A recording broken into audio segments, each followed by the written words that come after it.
Região de Assis tem mais de 200 pontos de incêndios controlados pelo Corpo de Bombeiros só neste ano. É agora que a gente passa esse momento de operação corta-fogo, fogo em vegetação.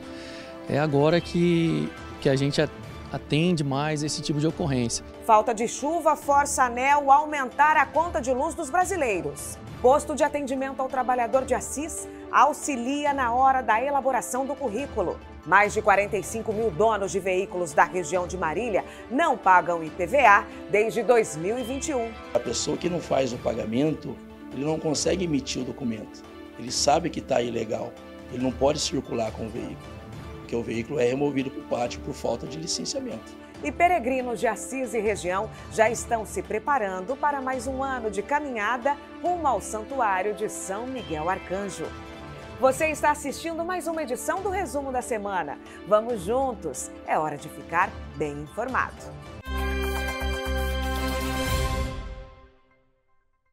Está em busca de uma oportunidade de trabalho, mas não sabe o que fazer na hora de elaborar o currículo? O Posto de Atendimento ao Trabalhador de Assis oferece esse auxílio na hora de produzir o documento, que pode ajudar você a conquistar a vaga que tanto deseja. Conquistar uma vaga no mercado de trabalho não é uma tarefa tão fácil, ainda mais quando o candidato tem alguma dificuldade na hora de elaborar um currículo. O PAT de Assis, além de aproximar as empresas do trabalhador, também dá uma mãozinha nessa tarefa tão necessária. A gente faz esse serviço aqui, a gente cria o currículo com todas as informações necessárias. Caso a pessoa também não queira, né, que nós fazemos, ela prefere fazer do modelo dela, do jeito dela, a gente também orienta, né, quais informações devem colocar no currículo. O currículo é um documento fundamental que mostra aos empregadores o histórico profissional do trabalhador. Dentro dele, devem ter detalhes pessoais e qualificações do candidato. É ali o primeiro contato, né, que o empregador vai ter com o empregado. Então, ali ele já precisa ter todas as informações, né, do candidato, para ver se ele já tem o perfil que ele precisa, porque às vezes faltam informações e a pessoa acaba não sendo chamada para uma entrevista por conta disso. Então, a gente sempre orienta, né, a estar fazendo um bom currículo, colocar todas as informações necessárias que precisam ter. E nós aqui, né, oferecemos esse serviço, essa ajuda para quem precisa. Para quem ainda não tem experiência e deve tentar a primeira vaga no mercado de trabalho, deve focar em outras qualificações. A gente coloca as informações pessoais, né, como o nome, estado civil, endereço. Caso a pessoa tenha algum curso profissionalizante, a gente também acrescenta, ou ainda, se estiver estudando, a gente coloca que ainda está, né, estudando e coloca que é o primeiro emprego, né, a primeira oportunidade. Porque nós temos aqui também vagas, né, com o primeiro emprego, sem experiência. Então, é bom ter um currículo para quem já está entrando no mercado de trabalho, está à procura, e nós realizamos esse serviço do primeiro emprego também. De acordo com o Posto de Atendimento ao Trabalhador, o empregador exige experiência, mas para o primeiro emprego, cursos profissionalizantes contam pontos. Muitas vagas, o empregador ele pede, né, curso profissionalizante ou experiência comprovada na área que ele está precisando. Então, são informações assim que contam muito, né, que é muito assim, importante colocar no currículo. O PAT está aberto de segunda a sexta-feira, das 8 da manhã às 4 da tarde. E o prédio está dentro do espaço Cidadania, na Armando Salles de Oliveira, 1170. Só vim, né, nesse horário de atendimento, nós vamos estar aqui para recebê-los e fazer o seu currículo, ajudar a entrar no mercado de trabalho, arrumar a primeira oportunidade de emprego. Estamos à disposição também, se quiser tirar alguma dúvida, pode estar vindo aqui. A ANEEL, Agência Nacional de Energia Elétrica, confirmou um aumento temporário nas contas de luz em todo o Brasil. A bandeira tarifária passa a ser vermelha. A falta de chuvas e o clima seco obrigam o acionamento de usinas térmicas, o que aumenta o custo da operação do sistema elétrico. O clima seco, a falta de chuva, fez a tarifa acionar a bandeira vermelha, patamar 1. A mesma medida foi tomada em 2021. Desde setembro de 2021, nós não tínhamos o acionamento da bandeira vermelha no Brasil. Então, esse é um cenário que traz para a gente um alerta, que as condições de geração de energia do país, elas não estão em suas condições normais. Por isso, o governo gerou essa bandeira vermelha, que é também uma contribuição para que possam ser acionadas as usinas termoelétricas. Então, nós temos hoje, vigente para o mês de setembro, um aumento de R$ 4,46 a cada 100 kWh. Então, R$ 4,46 a cada 100 kWh consumido. O gerente de clientes da Energisa em Assis explica que a tarifa é referente a um mês. Então, para o mês de setembro está com essa vigência. Para o mês de outubro, a ANEEL ainda vai fazer os cálculos e apresentar a nova bandeira. A Agência Nacional de Energia já estipulou a bandeira para o mês de setembro. Aos consumidores, fica o compromisso de economizar. Ao utilizar o ar-condicionado, que mantenha portas e janelas fechadas, utilize ele, se possível, na temperatura de 23 a 24 graus. Ao utilizar o ventilador, que mantenha portas e janelas abertas, porque ele vai ajudar na circulação do ar. O chuveiro também, se possível, com banhos mais curtos, de preferência na posição desligado. Se precisar utilizar alguma estação dele para aquecimento da água, que seja a menor estação possível. A bandeira tarifária, como ela é uma questão nacional, passa um sinal de alerta para todo o Brasil, né? Porque essa situação de geração é uma situação que engloba todo o nosso país. E está um pouco atrelado, sim, a essa questão climática, a esse período que a gente está vivendo, e agora é economizar. A Secretaria da Fazenda divulgou o número dos donos dos veículos que não pagaram IPVA, Imposto sobre a Propriedade de Veículos Automotores. Entre os problemas que o motorista pode enfrentar seria a apreensão do veículo. De acordo com a Secretaria da Fazenda, no Oeste Paulista, quase 100 mil proprietários de veículos estão com IPVA atrasado desde 2021. Somente na região de Marília, o número ultrapassa os 45 mil veículos com documentação desatualizada. Região de Bauru e região de Marília não pagaram ainda a taxa, né, do IPVA, que é referente ao ano de 2020. A pessoa que não paga a taxa de IPVA, licenciamento, o veículo não é considerado licenciado. E se ele for pego circulando com o veículo, ele é autuado com base no artigo 230, inciso 5 do Código de Trânsito Brasileiro, multa gravíssima, 7 pontos no prontuário do proprietário do veículo e remoção do veículo para o pátio. O estado de São Paulo soma mais de 3 bilhões de reais. A dívida abrange IPVAs de 2021, 2022, 2023 e 2024. E a pessoa que não faz o pagamento, ele não consegue emitir o documento. Ele sabe que está ilegal, ele não pode circular com o veículo, porque o veículo é removido para o pátio por falta de licenciamento. André explica que é possível parcelar a dívida. Entretanto, o veículo só pode rodar quando o débito total for quitado. Como é dívida ativa, consegue fazer lá o parcelamento. 10, 12, 20, 24 vezes. Só que o problema de fazer esse parcelamento, enquanto você não quitar todo esse parcelamento, né, que você fez um acordo de pagar lá 12 parcelas ou 24 parcelas da dívida do teu veículo, enquanto você não quitar, seu veículo não vai ser considerado licenciado. Ou seja, seu veículo não pode rodar e não pode circular em via pública, que não é passível de multa e remoção para o pátio. E se organize, pois no começo do ano... Quem não quer pagar toda a dívida, quitar toda ela com 3% de desconto, principalmente esse ano de 2024, a gente teve a possibilidade de parcelar em 5 vezes. Janeiro, fevereiro, março, abril e maio. Então, alguns pagaram à vista o IPVA e outros parcelaram em 5 vezes. O mês de junho, a gente não precisou pagar nada, mas no mês de julho começou a vencer os licenciamentos dos veículos com placa final 1 e 2. Agosto venceu a placa 3 e 4 e agora a gente está no mês de setembro, que vai vencer o licenciamento dos veículos com placa final 5 e 6. A Defesa Civil tem registrado grandes focos de incêndio em diversas cidades do estado de São Paulo. Só na região de Assis, mais de 200 pontos já foram controlados pelo Corpo de Bombeiros só neste ano. Nas últimas semanas, muitas cidades da região sofrem com as queimadas nas áreas de vegetação em grande escala. e põe em alerta autoridades e áreas preservadas do meio ambiente. De junho a outubro é a nossa terceira fase da Operação Corta Fogo, né, que é a fase vermelha. Essa fase vermelha, ela engloba o tempo mais seco aí do ano aqui no Brasil. Então, é agora que a gente passa esse momento de operação Corta Fogo, fogo em vegetação.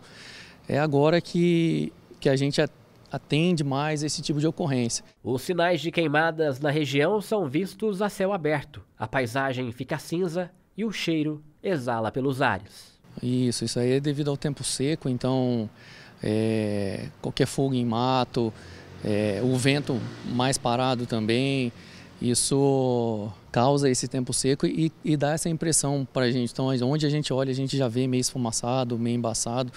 Então, a gente precisa estar cuidando da nossa saúde. Ter um umidificador em casa, para respirar melhor, para evitar essas lesões de respiração que a poluição traz para a gente. De acordo com dados do Corpo de Bombeiros, só este ano em Assis já foram 205 ocorrências de fogo em vegetação. Se contar com a região que abrange 11 cidades, passam de 300. Por conta disso, o trabalho da corporação só aumenta. Muitas pessoas, às vezes, vão fazer limpeza de terreno, queimar um lixo em algum terreno baldio, né?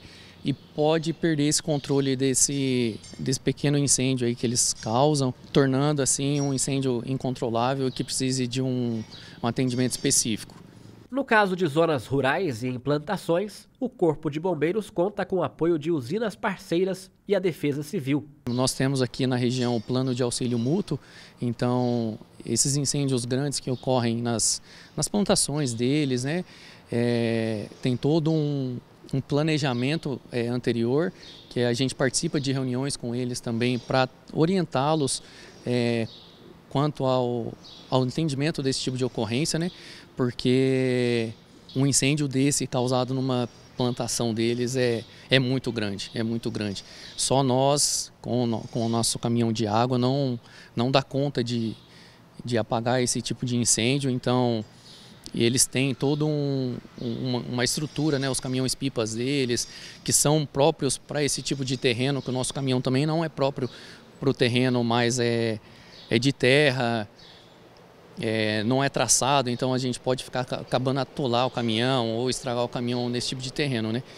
Que é diferente dos caminhões-pipas deles, que são próprios para aquele tipo de terreno. Autoridades pedem neste momento para que a população auxilie ligando para 193 em caso de qualquer incêndio. Viu qualquer fogo de incêndio, diz que o 93, que a gente está aqui a pronto emprego já para atender esse tipo de ocorrência. A umidade baixa e a falta de chuva são um prato cheio para doenças respiratórias. Nós conversamos com uma pediatra que explicou, por exemplo, a diferença entre resfriado e pneumonia. Problemas respiratórios e tempo seco. Circunstâncias que facilitam a entrada de vírus e bactérias.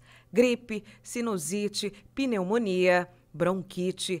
Esta reportagem vai abordar os problemas respiratórios em crianças. Por isso, conversamos com a coordenadora da UTI neonatal e pediátrica da Santa Casa de Assis. Esse ano a gente notou um aumento dos casos graves de pneumonia com internações hospitalares. Alguns dados da Secretaria de Saúde do Estado de São Paulo mostram que tem hospitais que tem um aumento em torno de 25%, 30%, outros nem tanto, mas no geral a gente vê que houve um aumento de pneumonias graves na infância esse ano. E você, sabe a diferença entre um resfriado e uma pneumonia? Para algumas pessoas, distinguir as duas pode ser uma tarefa difícil. A especialista detalha os sinais do corpo quando se trata de pneumonia. Na pneumonia, tanto na pneumonia viral como na pneumonia bacteriana, a gente tem um acometimento de vias aéreas inferiores, que são os pulmõezinhos das crianças. É uma febre um pouquinho mais persistente e, junto com isso, alguns sinais desse acometimento pulmonar, que é o desconforto para respirar. Então, a criança que começa a puxar o ar para respirar, a mãe nota essa dificuldade, ou a respiração rápida, fica rapidinha nela, respirando um pouquinho mais rapidinho, parecendo mesmo que está cansado. No bebezinho, a barriga que fica subindo e descendo sem parar, que a gente nota no desconforto respiratório. A médica explica as formas de prevenção para esta infecção pulmonar. Acho que a gente aprendeu muito com a Covid, então tá resfriado, vai ter contato com alguém que esteja resfriado, usar máscara, higienização das mãos. Hoje o álcool gel faz parte do nosso dia a dia e precisa continuar sendo usado, higienizar as mãos com frequência, higiene nasal, umidificar a via aérea, higiene nasal não é nada fora extraordinário, é simplesmente pingar um sorinho no nariz com frequência, tomar bastante água, receber as vacinas do calendário infantil, extremamente importante a vacinação, essa criança está com a vacinação correta. E outra coisa que é fundamental, as mães entenderem que antibiótico trata infecção bacteriana, que os antibióticos não tratam febre. As vacinas são métodos seguros e eficazes para combater doenças em todo o mundo. Mesmo assim, muitas pessoas deixam de vacinar as crianças, o que pode provocar uma grave crise sanitária e ainda interferir no bom desenvolvimento ao longo da infância e juventude. Hoje um calendário muito completo com vacinas contra a pneumonia, contra a meningite, contra algumas doenças virais que podem ser mais graves na criança. Então, é importante que essa carteira de vacina da criança esteja completa.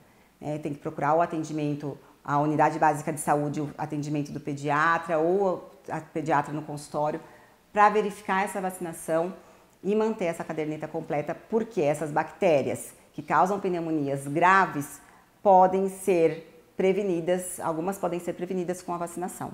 E mais uma vez, a Câmara Municipal recebeu a visita de alunos para conhecerem a Casa de Leis. Entender como funciona o Legislativo ajuda os jovens a se engajar mais ativamente na política local. Foi uma manhã divertida e didática para os alunos da Escola Municipal João Leão de Carvalho. Eu não sabia como que os vereadores faziam as coisas, mas agora com essas explicações eu consegui desenvolver muitas coisas. A visita dos alunos começou pelo plenário da Câmara. O pontapé inicial foi um bate-papo com os vereadores para entender o funcionamento da Casa de Leis. São alunos do 4º ano que o professor já trabalhou em sala de aula e agora na prática, visto que serão o futuro da nossa cidade, né? É importante conhecer essa organização, esse movimento.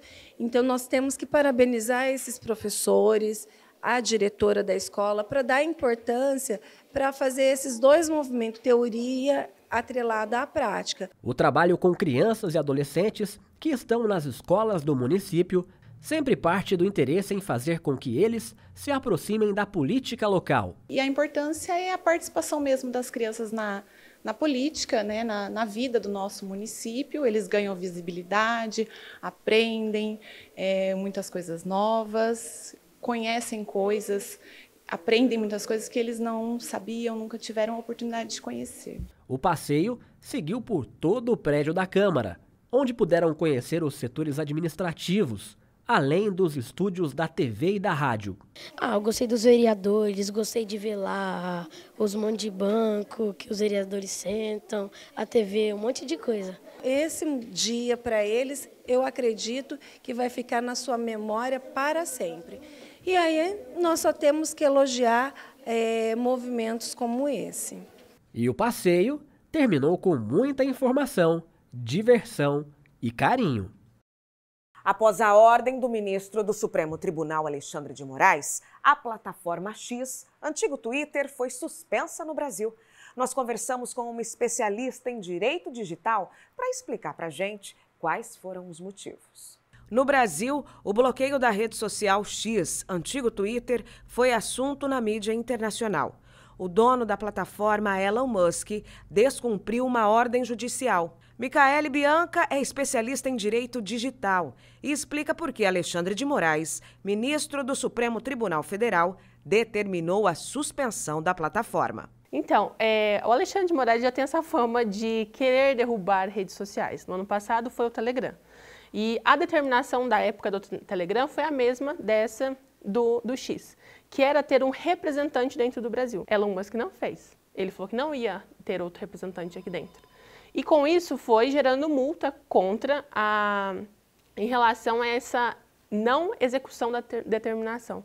O X só poderá funcionar após resolvidas pendências quanto aos perfis, o pagamento das multas e a indicação de um representante legal no Brasil. Essa briga, eu acredito que pelo caminhar e pelo histórico também do que já vem acontecendo, está sendo uma briga de imposição de poder. Quem tem mais poder? Mas até quando os mais de 22 milhões de usuários desta plataforma digital no Brasil ficarão sem a ferramenta? Então, vai durar enquanto Elon Musk não atender a determinação do Alexandre de Moraes, que a determinação é ter o representante no Brasil. Então, nós temos que acompanhar os próximos capítulos, mas a princípio a suspensão, sim, do X de forma indeterminada. Peregrinos de Assis e região já estão se preparando para mais um ano de peregrinação até o Santuário de São Miguel Arcanjo. Muitos encaram o momento como penitência e devoção. O que para alguns é apenas um ato de sofrimento, para outros é mais uma maneira de se aproximar da devoção. Mais uma vez, peregrinos de Assis vão caminhar cerca de 70 quilômetros até o Santuário de São Miguel Arcanjo, em Bandeirantes, no Paraná. Mesmo a gente estando preparado fisicamente, a gente tem que estar preparado psicologicamente e pela fé. Tem que estar inabalável, porque a todo momento a gente tem que estar em oração e pedindo forças do nosso Senhor, né, e de São Miguel Arcanjo. São Miguel Arcanjo é considerado pelos fiéis um dos mais poderosos anjos dos guerreiros de Deus contra o mal. A história está presente em diversas religiões cristãs, judaicas e islâmicas. Na cidade de Bandeirantes, um santuário fundado em 2012 atrai peregrinos e romeiros de todos os cantos do Brasil. É uma forma de agradecimento por alguns problemas pessoais que eu passei e quando eu vim pelo acolhimento, tanto a capela quanto a cidade de Assis esteve comigo. E foi um momento de agradecer por esse acolhimento que eu tive aqui. Em Assis, um grupo organizado pela comunidade São Francisco de Assis deve sair neste mês de setembro para essa missão. Olha, sempre a gente vai no sábado que antecede o dia 29 de setembro, que é o dia de São Miguel Arcanjo, para honrarias dele. Porque no dia 29 não tem condições de chegar lá a pé, a gente chega muito cansado e tal, né, desfalecido. Esse ano nós vamos no dia 21 de setembro, né, sai às 5 horas da manhã. As inscrições são feitas aqui na igreja, aqui Dr. Fernando Costa 61, na comunidade São Francisco de Assis, por conta que somos a referência, né? Todas as terças, das 19h30 até as 20h30, à noite, no momento da novena. E toda sexta-feira, no momento do grupo de oração, das 19h30 mais ou menos até 21h30. Todos os anos, familiares e amigos se reúnem para fazer a longa caminhada até o santuário. Mas para esse desafio é preciso estar preparado. Olha, todos podem ir. Nós temos idosos que até 80 anos vai a pé. É melhor que a gente, entendeu? Só que é o seguinte, pergunta para o seu médico, vê o que você pode fazer, porque às vezes você é proibido de caminhar tanto, são 70 quilômetros, né? Esse final de semana estou indo de bicicleta, vou a pé também. Então, quem tem disponibilidade, quem possa ir, é um convite muito especial para estar com a gente lá, que vale a pena, tanto para agradecer quanto para pedir. É muito emocionante estar lá. Hora do esporte aqui no resumo da semana. Matheus Dorache já está chegando aqui no estúdio. Meu amigo, é com você, bem-vindo. Obrigado, Nali. Olha só, hoje a gente começa falando de futebol. O Vossen se despediu da Copa Paulista após perder o segundo jogo para a equipe do Monte Azul. O Esquadrão da Fé chegou às oitavas de finais da competição, mas não passou daí. Foram 2 jogos nesta fase que registraram 2 derrotas da equipe mariana. O Vossen perdeu para o Monte Azul no Tunicão e depois lá em Monte Azul Paulista. Agora a equipe de Assis só deve entrar em campo profissionalmente no ano de 2025, que é quando começa a Série A4 do Campeonato Paulista. Mais um ano, né? Agora, mudando de assunto, o Judô de Assis classificou 11 atletas para a fase final do Interregional Aspirante.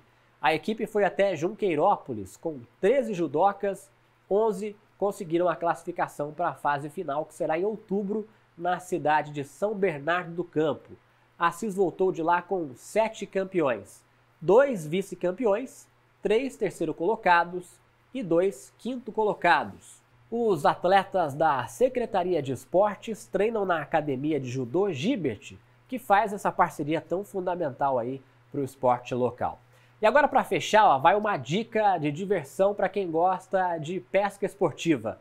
Dia 14 de setembro, Assis recebe o Dia da Pesca no Parque das Águas Colinas Eldorado. O evento começa a partir das 10 da manhã e toda a população está convidada. Além da pesca, vai ter praça de alimentação, apresentações musicais, sorteio de brindes e muito mais. Por hoje é só, Anali. Obrigada, Matheus. Encerramos o resumo da semana, mas a programação da TV Câmara segue com notícias para você. Seguimos juntos, né? Aqui na TV e também na Rádio Câmara 95.5, a informação do que acontece na cidade e também aqui na região. Até mais. Tchau, tchau.